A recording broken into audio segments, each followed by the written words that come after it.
The UK's Ministry of Defence is refusing to clarify whether an investigation has been conducted after an RAF Reaper drone strike in northern Syria last December was reported to have caused civilian casualties. The drone targeted a leading member of Daesh, also known as Islamic State, by the name of Abu Yasser al-Yemeni, and 2 or 3 civilians were reported hurt in the attack. Since August 2014, the RAF has fired more than 4,300 missiles in the air war against IS in Syria and Iraq on more than 5,500 combat missions.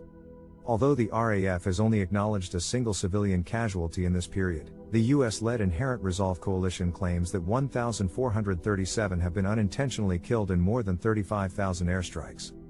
Ben Wallace, the Defense Secretary, has said that the Reaper drone's crew had minimized potential risk to civilians before unleashing 2 100-pound Hellfire missiles.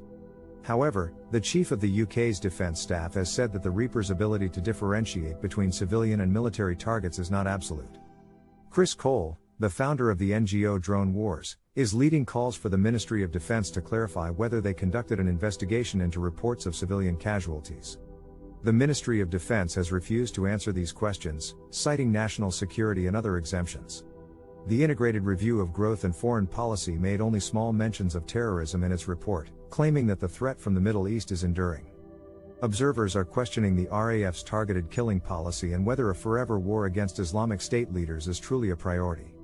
The UK's ongoing bombing campaign in Iraq and Syria has raised serious questions about the risk of civilian casualties in warfare. Questions remain about the RAF's responsibility in the face of its purported mission to minimize risk to non-combatants. Being transparent about the course of action taken and investigations conducted is the only way to maintain the trust of the public. Until the Ministry of Defence answers these questions, the UK's operation in the Middle East remains shrouded in secrecy.